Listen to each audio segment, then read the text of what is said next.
All right, just me. Solo edition of the wrap-up show. It is Saturday night. We don't typically do Saturday night shows, but I promised last night, didn't I? I'm a man of my word.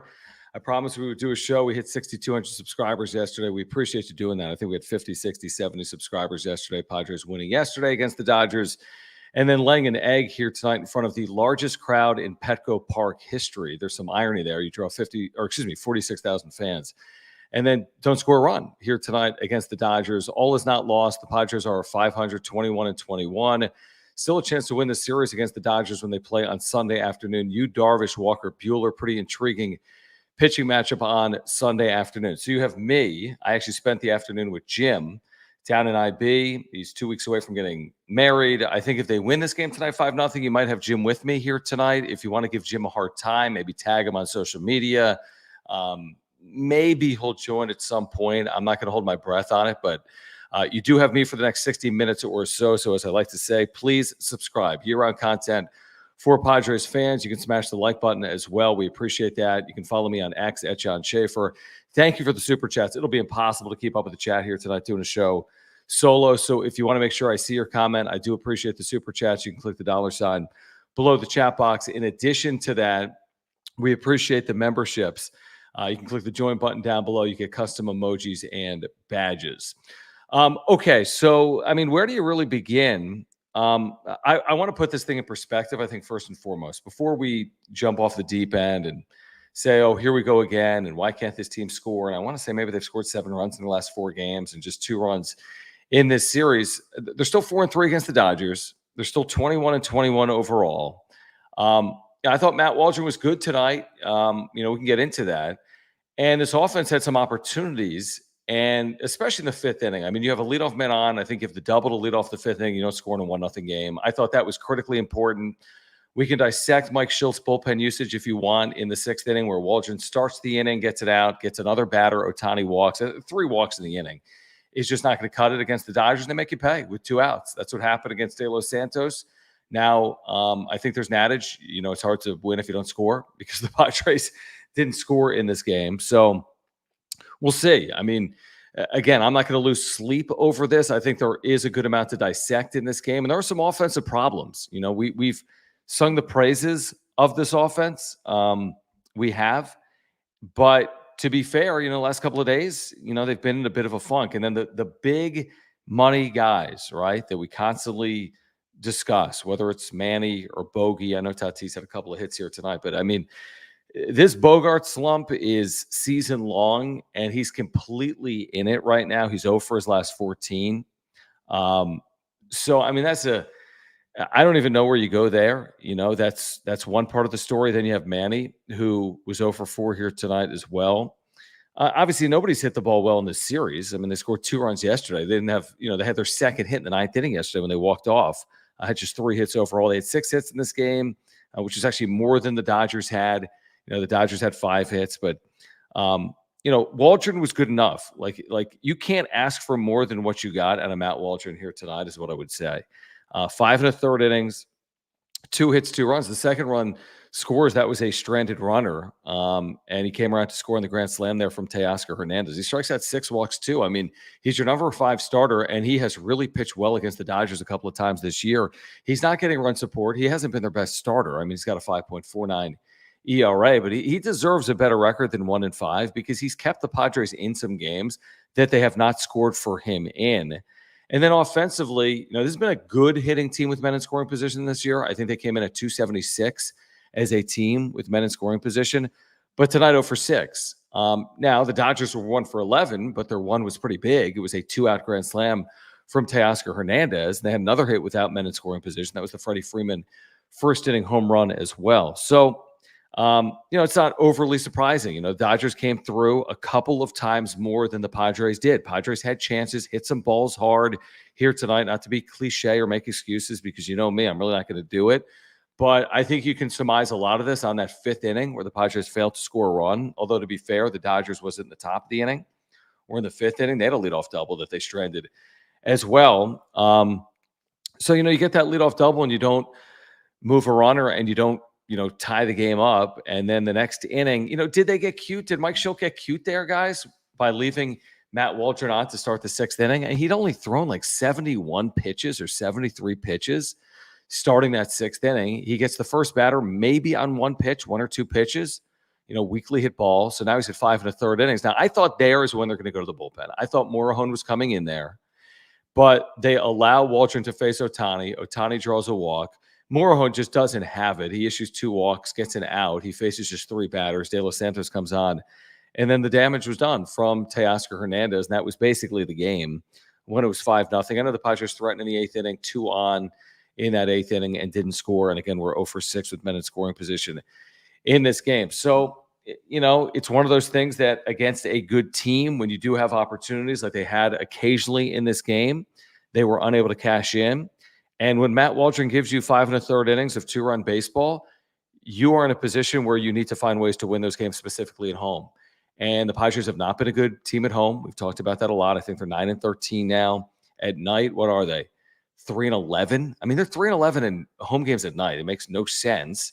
But they've struggled to score at night at home, and they've struggled to score in this series. And that on its face, is not the worst thing in the world or not the most surprising thing in the world. James Paxton's very good left-hander. We can get into the lineup. Hey, why didn't Jackson Merrill play? Why didn't Jake Cronenworth play? Because of the left-hander, because it's James Paxton. There's your reason.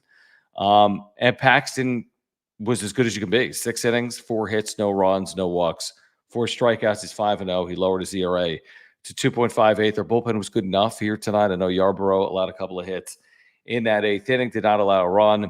And the Dodgers kind of cruise here tonight to a 5-0 win. So, okay. Make your way in. Year-round content for Padres fans, as you know. Please subscribe if you are here. Smash the like button for me. Again, follow me on X at John Schaefer. Thank you for the super chats. Thank you for the memberships as well. I guess the first order of business is to put tonight in perspective, which is the Padres are 21-21. The Padres have won 7 of their last 10 games. They have a winning record against the Dodgers. By and large, they've played good baseball here recently. Now, with that being said, there's always the other side of the coin, which is they've struggled to score a little bit here, specifically in this series. I think anyone would take it in a win, which is what you got yesterday. This felt winnable to me. And this is another example. I think they've sold out 11 or 12 games this year. This is another example. There's been so many in recent history since like 2021, since fans were back in the ballpark, where you draw these massive crowds, the overflow Gallagher Square crowds. And I know a lot of the fans in the ballpark are wearing Dodger blue, but you have these huge crowds and there's nothing to cheer about essentially in the entire game. And this is a classic example of this. This is the number 1 draw in the history of Petco Park by 1,000 fans. The newly renovated Gallagher Square has allowed them to sell more tickets for that area. And if you watched it or if you were there, you saw how many people were out there. I mean, literally thousands of people. And I think they announced 46,701, which is a massive number. If you've ever been to Petco Park, it doesn't seem like you could fit 47,000 people in the building, but that's essentially what they announced here tonight. And then right away, 2-out home run. I mean, just over the right field wall in the corner. I think the marker's 322 in that right field corner. What was that hit? I didn't see the tally on it. 325, 330, whatever was hit.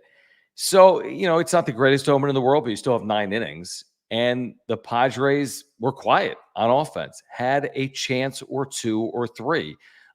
It's not as if they didn't threaten at all. They did. They hit a ball or 2 or 3 hard in this game as well. I thought the 5th inning is the classic example. You have to score a leadoff double.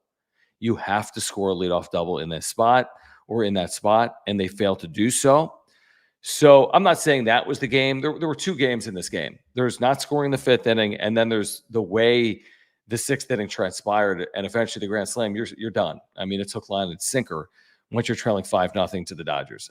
At that point, you've got a 0.5% chance or something like that of winning the game, especially the way James Paxton's pitched, the capability of the Dodgers bullpen, the way the Padres have struggled to score at times at Petco Park, specifically at night. So they had chances. They did not capitalize on them, and you waste a really good start for Matt Waldron, and now you turn to Yu Darvish, who has been really good since coming off the IL. He's had a couple of outings in which he has not allowed a run. I think he's gone 5 innings in each of his last 2 outings since coming off the IL. The Padres have not faced Walker Buehler since 2021. Now, he's missed the better part of the last 2 years because of Tommy John. We know his stuff is elite, He's only made one start since coming back from the IL. So he'll be on a very strict pitch count. You know his stuff is there, but if there's ever a time to take advantage of Walker Buehler, it's now. Coming off Tommy John, having missed so much time, he's made just one start. He's not seasoned. He's not built up. So hopefully you get vintage Darvish. Hopefully the Padres do more tomorrow than they've done in the first two games of this series. So simple as that, as the Padres again fall tonight to the Dodgers 5-0. Let's get to some of the supers that are rolling in, and I do appreciate everyone that is here tonight. Okay, let me see here. I'm just scrolling through the chat and want to get to Damien. Thank you, Damien. I appreciate you. Damien's a member, and I appreciate your super chat as well. He says, what can we do with Bogarts? That is a very good question that does not have an easy answer, and it's a short question that probably has a long answer, and I'm happy to get into it with you and those that are here live or on replay as well. There's no easy answer here with a guy that has struggled as badly as he has struggled. Here's a career 291 hitter entering the year. When he signed the deal with the Padres, he was arguably on a Hall of Fame trajectory. It's not me saying that. It's others. I mean, just look at the numbers. Pull up his baseball reference page. And he was arguably on a Hall of Fame pace. Now, that's been completely derailed in San Diego, even with last year. Good enough if you weren't watching. I think if you looked at it on paper, you say, oh, he was solid. 4+ WAR player, most of that with defense. Hit in April, hit in September, did nothing in the other 4 months, and somehow was able to stumble his way towards 285 last year. He's had slumps before, like all players do, outside of like a Tony Gwynn, but he's hitting 204. That alone is perplexing for a guy that hits for average. And then he's hit for, truly no power, almost literally no power. He's got a 537 OPS, which you can't even truly put in perspective. Like, I don't even know how to do it. It's as low as you're going to get for an everyday position player. It's got to be bottom 3 in baseball on base plus slugging. He's not getting on base. He's not hitting for power, and he's not hitting. So it's inexplicable. My only explanation, there's two explanations. Is he hurt? He's been asked by Kevin Acee. I had Kevin on the show Friday. He says he's not. Is the position change impacting him? He claims it's not. AJ Preller was on with Darren Smith on Thursday or Friday. He said that's not playing a factor. Is there another event that has occurred that, is it all between the ears? It's a between the ears sport, isn't it? It just is. And it happens with even the best of them. But how do you get out of a funk that is this deep, where you're now 42 games into a season, which again doesn't make a season, and there's more season to be played than season that's been played? So there have been players that have hit 204 for 42 games that have dug out of it and have hit 290 for a year. But is anyone sensing that with Xander Bogaerts? Here's the other thing. When he signs an 11-year deal, you're not optioning Xander Bogaerts. He's not being, even if there's something he needs to work on, is he accepting an assignment to the minor leagues? I'm going to just answer that for you. I don't see it. I'd be utterly shocked. Is there a 1 in 100 or maybe more than that, a 1 in 20, even a 1 in 10? That would surprise me if it was a 1 in 10. Now, does he start losing playing time? Yeah, eventually he will. You have enough infielders where you don't need to play him every day. With the acquisition of Luis Arraez, who can play first, he can play second. You don't need to play him every day. So I think the next step is a long way to answer a short question. I think the next step is he plays less often. He plays less frequently until he starts producing. The remarkable thing about the Padres is they're 21-21 with a complete black hole at second base in Xander Bogaerts. And truthfully, it's not just Bogaerts. He's going to get the lion's share of attention with the big contract. Ha-Seong Kim has done nothing by and large. Manny Machado has underperformed by and large, was 0 for 4 here tonight. Tatis has been fine, is the way I would describe it. He's been fine. I'd give him a C letter grade for his season. He's got 765 OPS. He's capable of having a 1,000. The first half of the 2021 season, he had 28 home runs and drove in some ridiculous number. We talked about it yesterday on John and Jim or on the wrap-up show. They all have to be better. Like, we've said it, and I'll say it tonight at 21-21. I'm not going to lose perspective on where they are. This is a team that can contend for a playoff spot, and that doesn't change with losing 5-0 to the Dodgers. But we can say it definitively. These guys have to play better. They're all capable of playing better. Not just the big three, but also Kim. And if you really believe Jerkson Profar is going to have a 911 OPS all season long, then, I got news for you. It's unlikely. And when Profar inevitably drops back into the 800s, shoot, it could be below that, but certainly he's going to drop back into the 800s. Someone's going to have to step up, if not multiple players. And the good news is they've acquired a player like Luis Arias who's capable of being on base a lot. We know what Tatis is capable of. We know what Machado is capable of. We think we know what Bogarts is capable of, but we need to see it. That's what we need to see. I mean, we need to see these guys produce, and for whatever reason, they're not producing right now. Guys, I want to let you know about our brand new partner here on the Wrap Up Show. It is great to have Finley with us, a local San Diego startup. Their offices are spectacular. They look inside Petco Park from their offices downtown. The simplest way to explain Finley is like this. Finley makes it so anyone can acquire a stake in the potential success of real athletes. Simple as that. So their first athlete is Ashedri Vargas. He's one of the top prospects in the Texas Rangers organization.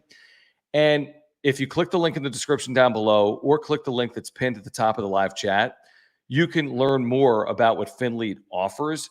Okay, look at it like this way. Remember when Fernando Tatis Jr., he did a deal when he was a minor leaguer with a company called Big League Earnings or Big League Advance, I believe. Imagine if you could invest in Tatis before Tatis was Tatis. That's the opportunity that Finley is providing to you with a prospect in the Rangers organization by the name of Ashedri Vargas, okay? Top prospect in the Arizona Complex League, one of the Rangers' top prospects, signed for $10K, and the capital that Finley is raising allows him to focus on baseball year-round. So really cool company. These guys are huge Padres fans, San Diego through and through. Mark Grant, by the way, is an advisor for Finley. So if you're interested in learning more, you need to check him out. Again, Finley allows fans to own a piece of potential upside of real athletes. Their first athlete is, again, a prospect in the Rangers organization. They'll have many more in the future as well. Their website's really cool. You can see it on screen right now. If you scroll down, in fact, I mentioned this last night. If you scroll down, in fact, you can show that just by investing, like the minimum investment's $96, and then you can see some of the dividends. Like $96 can turn into hundreds, if not thousands of dollars. And then you can like scroll this little scale here and you invest a couple $100, you can win more, or not win, you can earn more dividends, and so on and so forth. So that opportunity is available to you right now.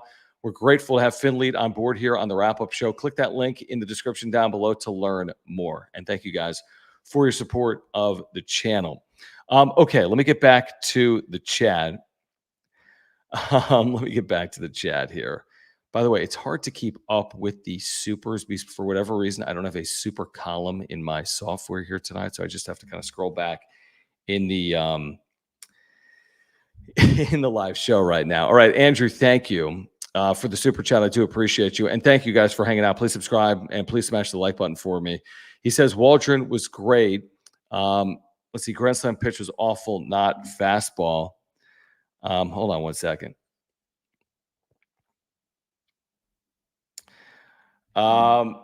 Here's the thing. That none of this is on Waldron. Okay, none of this is on Waldron here tonight. You can't put any of this on Waldron. I mean, if anything, when he comes back out there in the sixth inning, you could argue, and I'm happy to have the conversation, that Schilt probably could have gone to his bullpen one batter sooner, right? I mean, were you getting a little hopeful when he faces Ohtani for a third time? You probably were, right? You're probably getting pretty hopeful there. And, they tried to get that second out in the inning. They couldn't. He walked him. No real harm there. I mean, who knows? If Morejon comes on, he could have walked him. Morejon didn't have it here tonight. So, again, there was, they give him the extra batter. And then Morejon, who's been really good. Now, we talked about this yesterday. That Morejon, people said, well, why didn't you bring him on yesterday in the eighth inning in that high leverage spot in a 1-0 game as opposed to Matsui, who allowed the run? Because these are not easy spots to be in. Simple as that. So he's pitching in this 1-0 game in a pretty high leverage spot, and he just didn't have it. And maybe it's because of the Dodgers. Maybe it's because of him. And he wasn't effective. And he got three batters, and I was with Mike Schilt when he went to his bullpen there, and then De Los Santos comes on. And Teoscar Hernandez, all the acquisitions, everyone talked about the Dodgers acquisition of Shohei Ohtani, Tyler Glasnow. Teoscar Hernandez has been a huge, huge pickup, obviously, for the Dodgers. Power hitter, fully capable in that spot. They had one hit today with men in scoring position, and it's the big hit, the game ender, essentially, in that 6th inning, that grand slam there from Teoscar Hernandez. I'm with you on the pitch. I know De Los Santos has struggled. I think he's allowed home runs now in 3 consecutive outings. But I'm with you. I think Waldron was really good.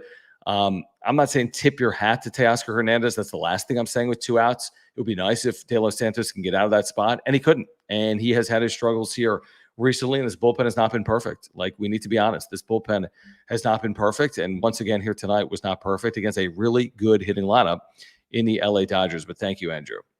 All right, Richard, appreciate you. Richard is a Dodger fan. I appreciate the generous super chat. He says, San Diego fans demand we accept this as a rivalry. So when LA fans spend money on travel tickets and food because it's a matchup worth doing, you can't be upset. The atmosphere of Petco so far looks and feels like one.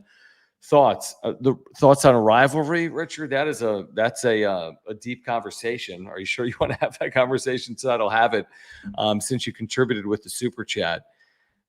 I mean, whatever you think about it, it matters. Okay, we all get the Dodgers have the Giants.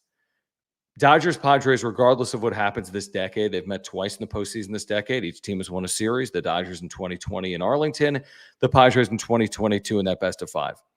They could meet another 4 times this decade. They could meet another 6 times the next 2 decades. They could meet 10 times the next 20 years. Padres, Dodgers will never be Dodgers, Giants. That goes back to New York City and goes back 100 years. Michigan State, Michigan will never be Michigan, Ohio State. It just never will be. So you have to go into it with that inherent understanding. With all that being said, Michigan State, Michigan's a big deal.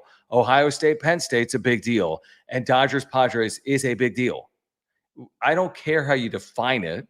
I don't care that the Dodgers have won the lion's share of regular season games, and they have. And they win the division to their credit, and they win regular season series. However, even Dodger fans would admit, and I'm sure a number of you are here in the chat tonight, whether it's live or on replay, that when it really mattered the most, with all chips on the table, I think you got to give credit to the Padres for what they did in 2022. They won a series against a team that had won 100 whatever number of games. It was a huge series win for the Padres.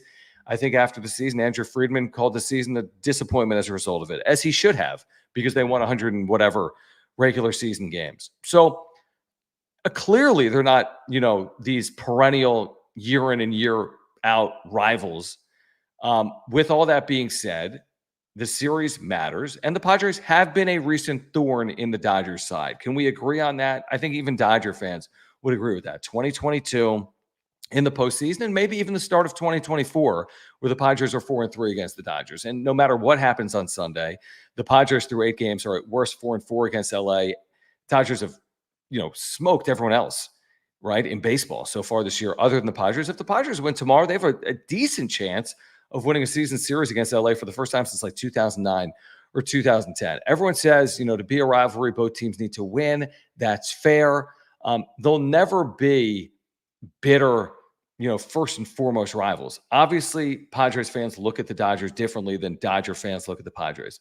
It's reasonable. It's fair. The Dodgers and Giants go back 100 years to teams that were separated by miles in New York City. And they've had, obviously, a lot beyond that. The success of the Giants over the last 20 years, they met in the postseason when they both had, 107 and 106 wins a handful of years ago. Padres-Dodgers will never be Dodgers-Giants. But that doesn't mean Padres-Dodgers doesn't matter, is my point. So I do think it matters. I know it matters for Padres fans.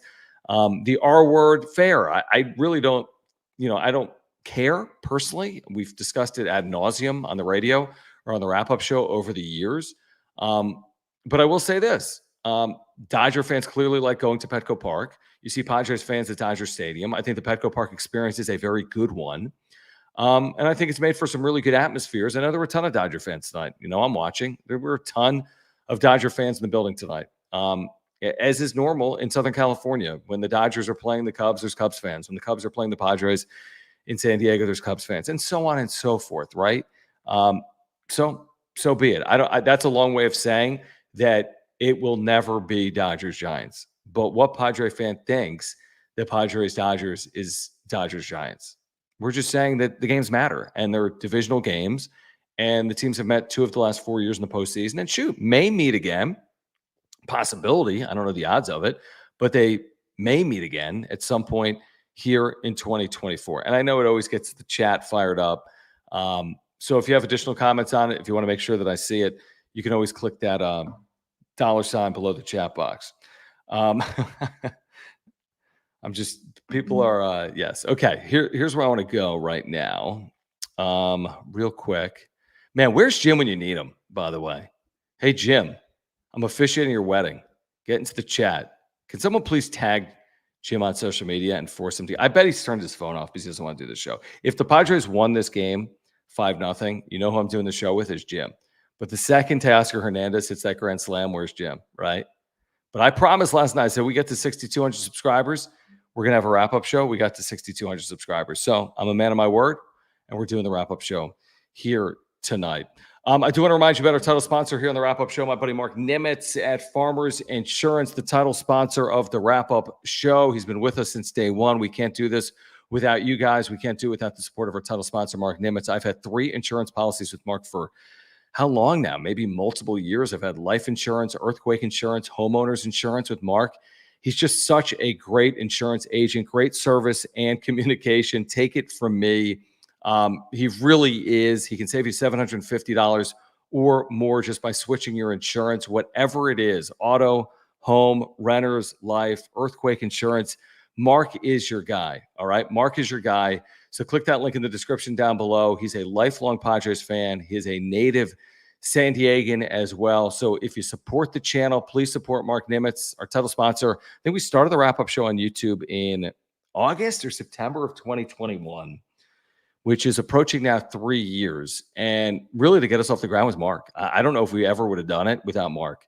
So if you enjoy the wrap-up show and you have any insurance need, please get in contact with Mark Nimitz, because without Mark, I don't know if we do this content as often as we do it. So please, if you enjoy our work, if you enjoy the show, if you're with us day in and day out, please get in contact with Mark Nimitz. He's going to save you money. In addition to that, he's going to talk Padres baseball with you. And in addition to that, he's just a damn good insurance agent. You can take that from me. All right, back with you here on the wrap-up show. Again, please subscribe here on content for Padres fans. Smash the like button as well. You can follow me on X at John Schaefer. Appreciate the super chat. It's a great way for me to keep up with the conversation here tonight. You click the $ below the chat box. Thank you for the memberships as well. I see here that James just said that he told him to join. All right, I appreciate that, James. So yeah, tag Jim at Jim Russell SD. Make him feel really bad about missing this show. That's my advice for Padres fans here tonight. All right, I'm trying to think, where do we go from here regarding this game? Again, we talked about, I think, again, the solo home run, I'm not losing any sleep. This is like the third time I've said that here today, and maybe I will lose sleep tonight, we'll say. The solo home run, the first thing you can live with. The Dodgers have a potent lineup, right? Fear lineup, as good of a lineup as there is in baseball. If you're allowing home runs, so be it. If they're solo home runs, you can live with it. You're going to have to score to win. And then Waldron, is as good as you can be.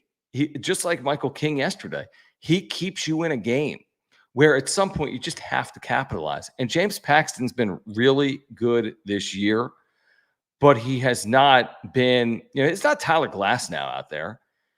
You have to find a way to manufacture when given an opportunity. And they had a golden opportunity in this game that they did not capitalize on. Now, it wasn't silver platter like bases loaded, nobody out. You just have to score in that spot. But they had a leadoff runner on in the top of the 5th inning. Let me look at the summary here. Bottom of the 5th inning, Solano doubles, right? You got Kim Azokar, Higashioka, 7, 8, 9.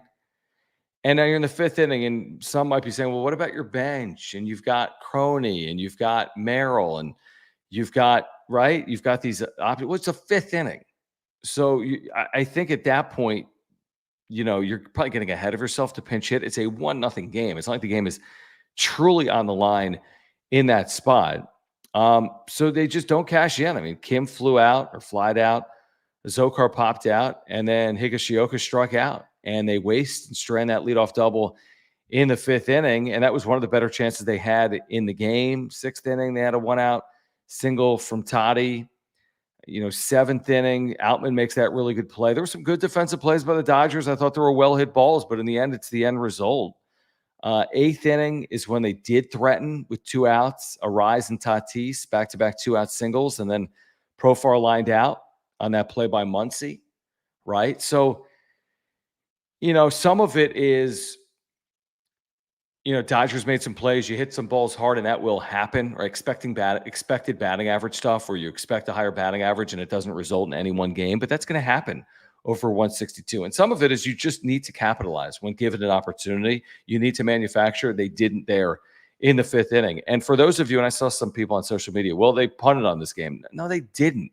You're not punting on games with your lineup, guys. You don't punt on games by sitting Jackson Merrill and Jay Cronenworth. They're sitting those guys because you have a very good left-handed starter. And you have a 26-man roster, which means they all play. The way to win in the big leagues, and I think Mike Schild is fully aware of it. He's had winning teams with the Cardinals. You don't just run your team into the ground by playing the same 9 all season long. I think Melvin tried to do it a year ago because the team just never turned over for him.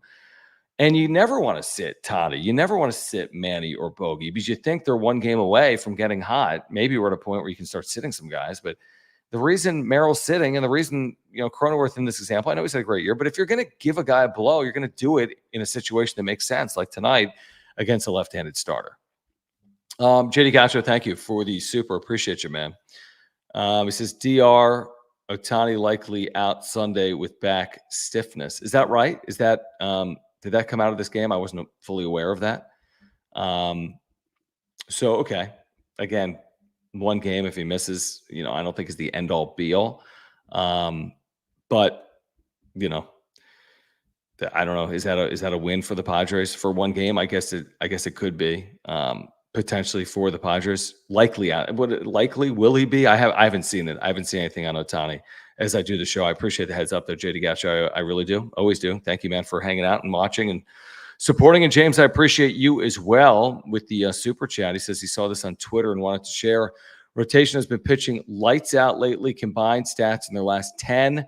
Again, the Padres are 7-3 and 55 in the third innings, a 2.11 ERA. Yeah, I mean, really good numbers overall.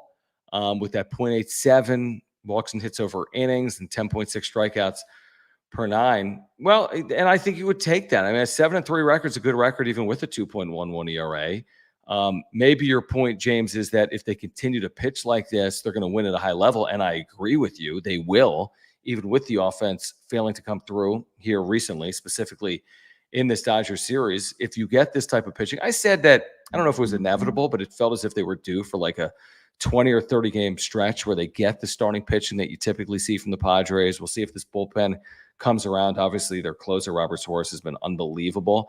But you get this type of pitching, you'll win at a good clip. Now, could you argue they should be better than 7-3 with a 2.11 ERA over 10 games? Yeah, probably. Yeah, it could be something like 8-2 over that stretch. You never expect like a 9-1 stretch or a 10-0 stretch, even with elite pitching. I mean, it's Major League Baseball. 7-3 is a good stretch for the Padres. And, they're in a fine spot with a lot to play for. With 120 games to go, they have tons to play for. They're 21-21. It could be better, clearly. It could be worse, clearly. The low point was that 5-game losing streak. The high point, I would say, has been the last 10 games, despite what happened here tonight where the Padres were shut out in front of the largest crowd in Petco Park history. But I appreciate you sharing that, James. It's interesting that, again, this is with a Darvish back. He's been really good since coming off the IL. You're going to get Musgrove back. What does he look like? We'll find out. I think he comes off when he's eligible to come off the IL, which is it next Friday he can come off? I think it's next Friday or Saturday. Where do they slot him into the rotation? Is it the day he comes off, or does he come off the day he's eligible? I would guess at some point next weekend, from all the indications we've heard, 17th, 18th, 19th, somewhere in there. Hopefully we see the return of Joe Musgrove. But it's only been it's only been a week, and he's only going to miss hopefully 2 starts, which is a little bit of like lose a battle, win a war, hopefully, with Musgrove, who's coming off his best outing of the year. They need it all. They're going to need the Michael King we saw yesterday. They're going to need the Matt Waldron we saw tonight. Dylan Cease has been sensational, great acquisition and trade from A.J. Preller. Michael King, we just talked about. They're going to need Darvish, and they're going to need Musgrove. And you just know how the sport works. You're not going to get everything that you hope to get or everything that you quote unquote need, and you'll need depth in your system. You might need to make another acquisition, which is like the A.J. Preller specialty at some point between now and the trade deadline, which is still a way off. I mean, we're still 2.5 months or something like that, 2.5 months away from the trade deadline. So there's time, and I don't think they need to desperately add starting pitching as we sit here today.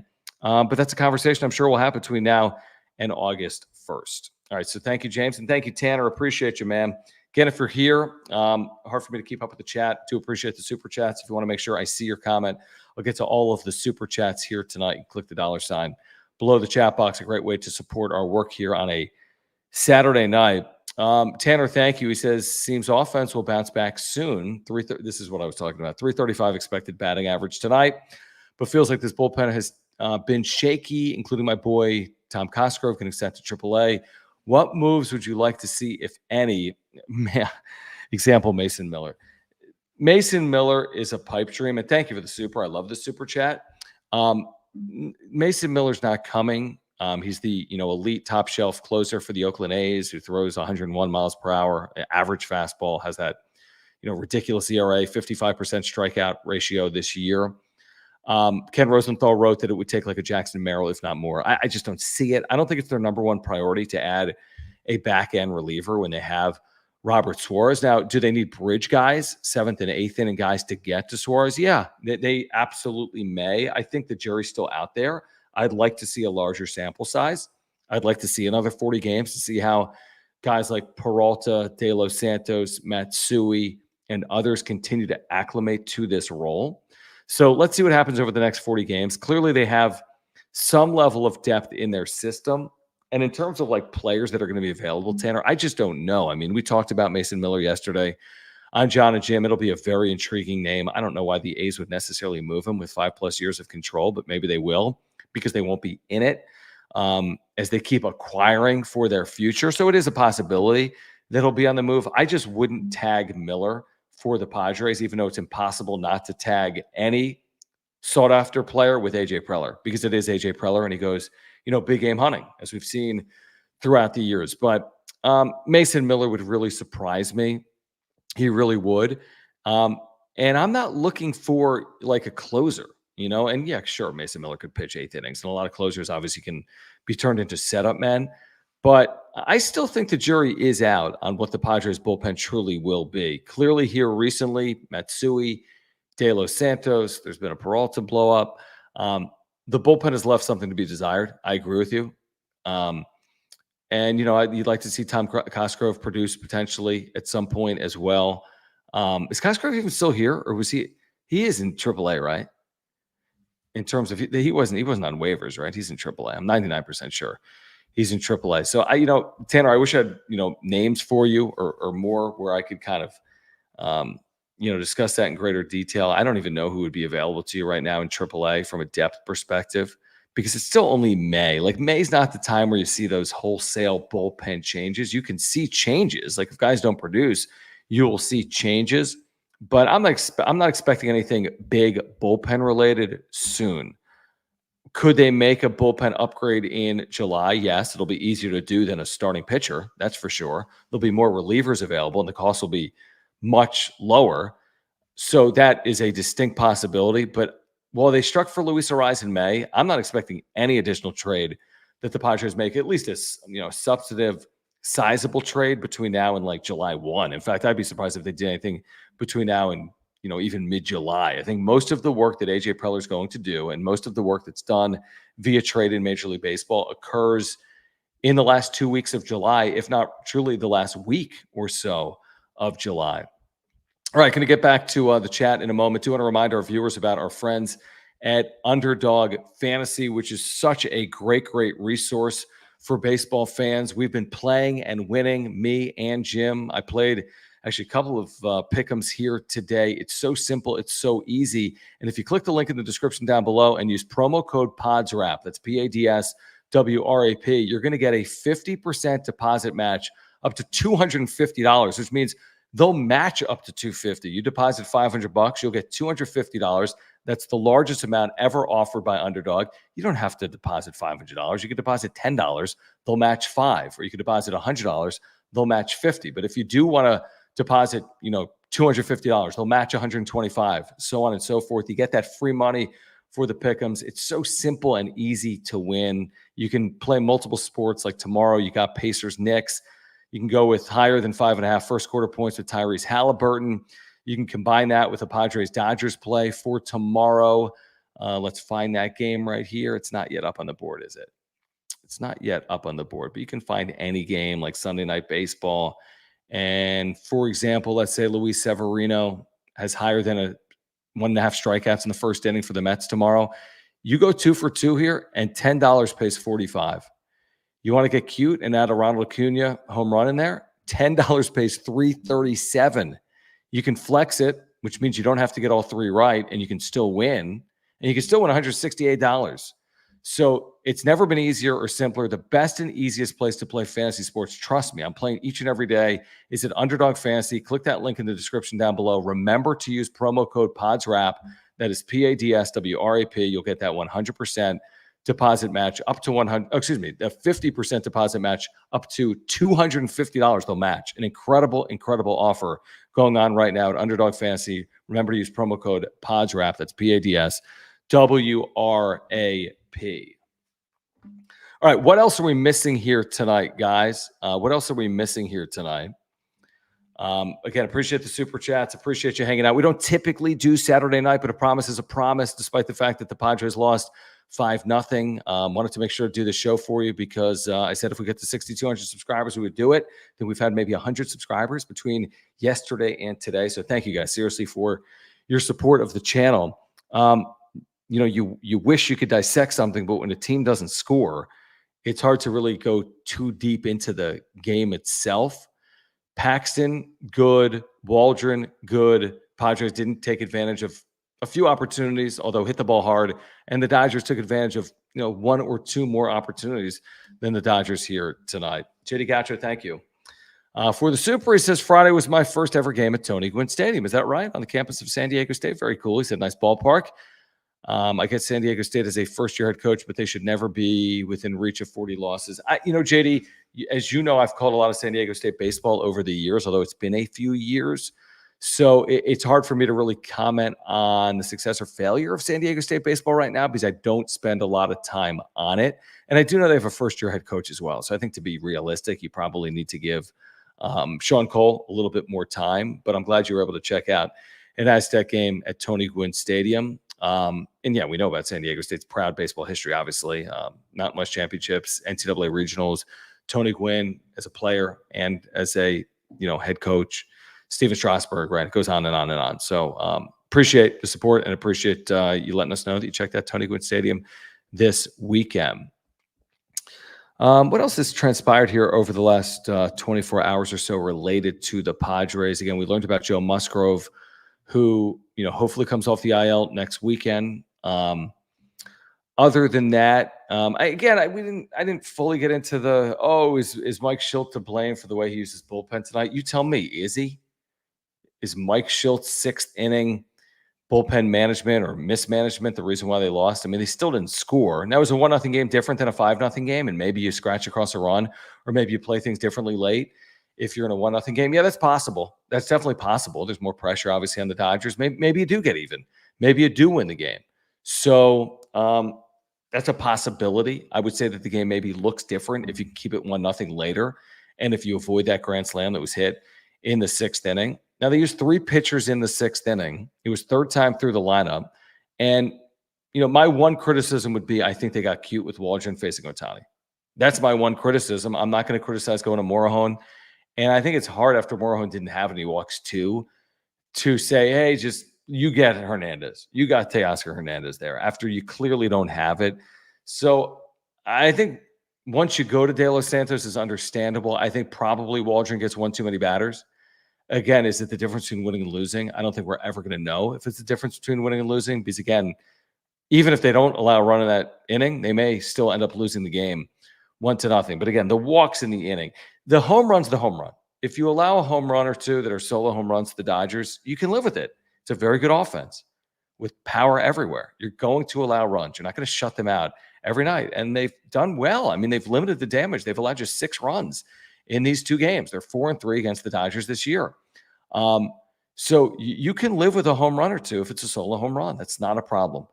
But again, the walks kill you. The walks just absolutely kill you, completely kill you. And could have been the difference between winning and losing in a game like this. And truthfully, they're not issuing a million free passes this year. And again, with a lineup as good as the Dodgers, it will happen. You're going to have an inning like that occasionally. And, I think we started to trust Adrian Morejon. And then, again, you put him in that high leverage spot. And, such is life. Such is life. Let's see here, guys. I'm just trying to catch up here in the chat.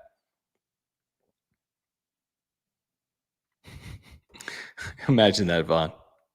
Imagine that. No, I wish. That's not my claim to fame. No, my claim to fame is going to high school with Kobe Bryant. That's my claim to fame. For whatever reason, Dino is saying John didn't play no ball. I think he's joking.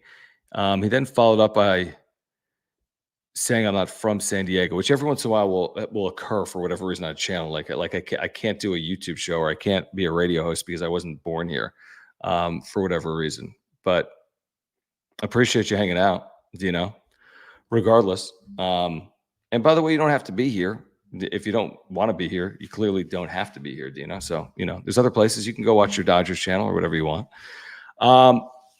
So I'm trying to think what else. So, yeah, I'm not going to kill Schilt for that inning. And I've really been pretty measured with Schilt this year. And it's early in the year, and we'll see what happens from here on out. Even during the 5-game losing streak, I didn't think it was the end of the world. I've been optimistic on this team. And you heard me say before the start of the series that, I'd go, quote unquote, all in if they win the series. Remember what I said yesterday? People say, oh, go all in, John. They just beat Tyler Glass now. I said, let's see what happens with the series. I've seen this play out too much. The Padres will win a game from the Dodgers and then lose the next two, or win the first two games of a 4-game series against the Dodgers and then drop the last two. I feel like tomorrow's a big game. I do. A chance to get back over 500, a chance to prove that you're going to be a problem for the Dodgers potentially this year. We should be 5-3 against them, where they've been really good against everyone else.